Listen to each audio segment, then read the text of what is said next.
plekwaarde. Kom ons kyk na hierdie getal. Hier het ons 4382. Hoe lees ons hierdie getal?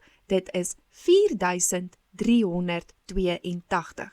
In die duisende kolom het ons 'n 4, in die honderde kolom 'n 3, in die tiende kolom 'n 8 en in die ene kolom 'n 2. Nou die plek van die syfer bepaal sy waarde. So die 4 se waarde is nie net 4 nie.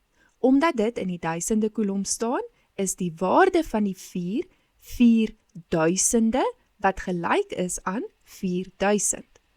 Die 3 is in die honderde kolom. Dit staan vir 300 wat gelyk is aan 300. In die tiende kolom is daar 8 tiene en die waarde is 80. In die ene kolom is daar 2 ene en die waarde is 2. Nou onthou, wanneer ons kyk na plekwaarde, werk ons altyd van links na regs.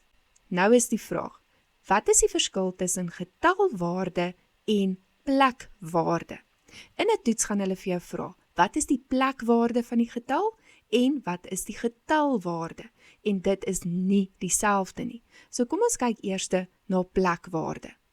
Plekwaarde is in watter kolom die getal is. Byvoorbeeld, is dit in die duisende kolom, die honderde, die tiene of die ene kolom.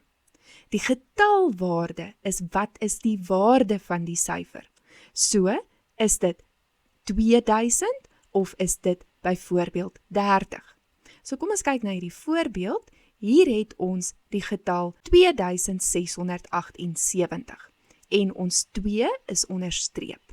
Nou is die vraag, wat is die plekwaarde?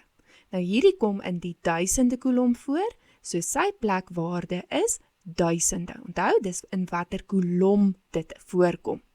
Dan, wat is die getalwaarde? Daardie getal 2 is nie net 'n 2 nie, dit staan vir 2000. So ek hoop jy verstaan uit die verskil tussen getalwaarde en plekwaarde.